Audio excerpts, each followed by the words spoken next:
So it's been a while, but I'm doing another unboxing video. I figured that with my computer back, it's about time I did another one of these. But yeah, just another Right Stuff, more anime, manga, that kind of stuff. I love how these things are packaged, but sometimes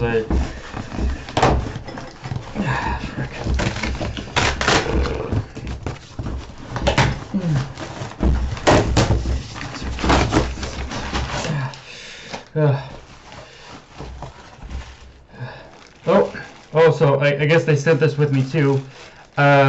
So first off, a Tokyo Ghoul mask to wear over my face. Obviously, I figured if I'm pretty much gonna write out the rest of this thing, I'm gonna do it in style. Gonna wear a Tokyo Ghoul mask kind of shit. Yeah. Okay, so first off, we got.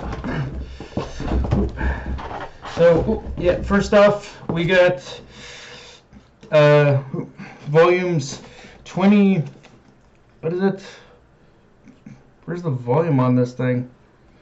Volume 25 and 24 of My Hero Academia. It seems fitting considering that, and it seems fitting with the anime where it is now. And I'm gonna say right now, something I haven't brought up in my anime reviews, frankly, is I don't hate the anime's adaptation of My Hero, but I do admit one area where it has flopped immensely is the art style. The art style, the art in the manga is just so much better. In fact, you can tell that he just has such a love, that Horikoshi has such a love whenever he does the artwork of this series. The other thing, the entire complete season 1 of Fruits Basket, yeah, not much to say there other than Fruits Basket kind of saved my life, guys. I won't go too much into it, but let's just say I really picked a weird time in order to watch it because I was kind of at a weird, not so great point in my life, frankly. I'm just being honest with you there. The next thing I got in this is One Piece Collection 25 and 26, which covers the back half of the Punk Hazard arc and starts into the Dressrosa arc. And honestly, guys, I'm just going to say I'm gonna say something weird, guys, but to me, the dub of One Piece is actually kind of saving Dressrosa right now for me, at least in the anime. And what I mean by that is, like, when it comes to the dub in general of One Piece, it is very hit and miss in general. But when I say that the dub is saving the Dressrosa arc of One Piece, what I mean by that essentially is that every time I've rewatched I've attempted to rewatch in order to sit down and rewatch Dressrosa in a way that isn't the One Piece method. It's always such a fucking slog to get through. It is. I'm sorry to anyone who disagrees with me on that, but every time I'm just sitting here checking my watch, tapping my foot, going, when is this fucking episode gonna end? But the thing with the dub is that I can the dub of Dressrosa is that I can get through like pretty much 6 or 7 episodes easily. So really, I guess what I'm saying is, however hit and miss the dub is, it's kind of just making the experience of watching Dressrosa more relaxing without needing to go to One Piece. I'm probably alone in thinking that, but that's kind of my thought process on it, guys.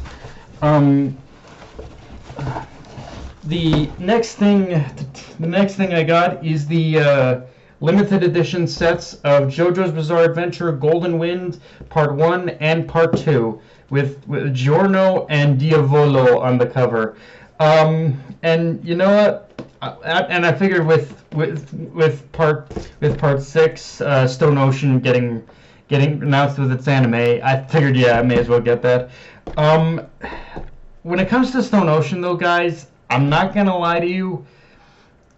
I'm kind of a little hit and miss on it. Like, I don't hate Stone Ocean, guys. It actually has a lot of good stuff in it. But it has a lot of good stuff, and I like, one thing I like specifically about Stone Ocean is how it kind of brings a conclusive end to the to basically Dio's legacy in the Joestar family.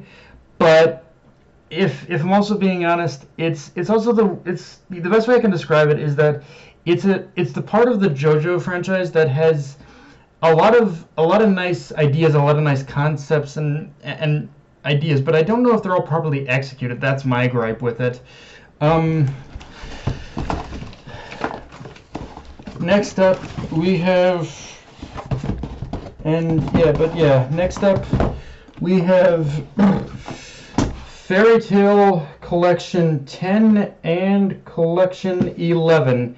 Honestly, guys, when it comes to Fairy Tail, again, much like JoJo, I have very mixed reactions.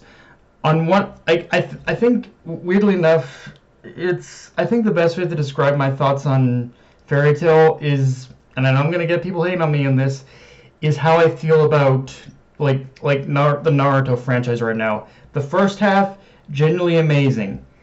It's in that second half where it becomes a little hit and miss, and I'll get into that in a bit because I got some Naruto stuff to talk about here as well.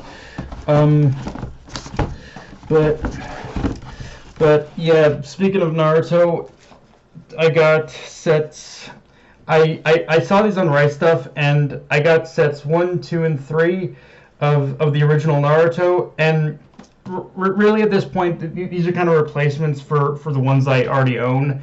I'm replacing a lot of. I'm thinking of selling off a lot of the old anime and DVDs I bought, like a lot of the One Piece Voyages I bought, a lot of the like individual sets of things I bought. So yeah, I might sell that at the next anime convention if and when they ever get it set up. But yeah, Naruto honestly as a franchise is very complicated to me, because taking out Boruto for example for a minute, Naruto is so weird for me nowadays, because the first half, the like when they're all like kids, when they're all 13, whatever, I genuinely love that part. Like, to me, the first half of Naruto is honestly the strongest part of the series. When it comes to the second half, or Shippuden, whatever you want to call it, I'm not gonna say it's bad. There are definitely a lot of great moments within Shippuden and within the second half, but I think it's always been a thing for me with the second half of Naruto, where it feels like in order for Kishimoto to take the story and characters where he needed to go, he needed to break a few rules with his world and the dynamics. Like, again, many people who are smarter than me have brought this up, but one thing that is, like, the dynamics is, like, one thing that definitely changed, again, is the dynamics of battle in the second half, where it became less about strategy and just using basic standard ninjutsu techniques, like using the 3 standards of ninjutsu: taijutsu, genjutsu, and ninjutsu, and it just became a big battle of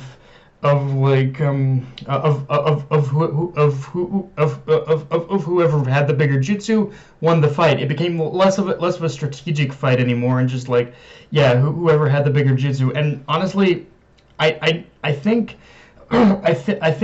where Kishimoto really ran into this problem the most, oddly enough, is in an arc that everyone loves in Shippuden, in the second half of Naruto and Shippuden, which is the Pain Assault arc. Again, much like everyone else, I love that arc, but I can admit that I think that's where Kishimoto really knew he was going to have problems going forward, because he really kind of peaked with that arc, and he did, okay, how am I going to top all that now? So yeah, I think when asking him that question, he had to break a lot of rules with how things worked before.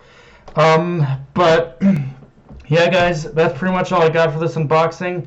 Just tell me in the comments below what you think what you bought that you liked, and just tell me what you think, guys. Dead Knight of Anime, signing off. Later, everyone.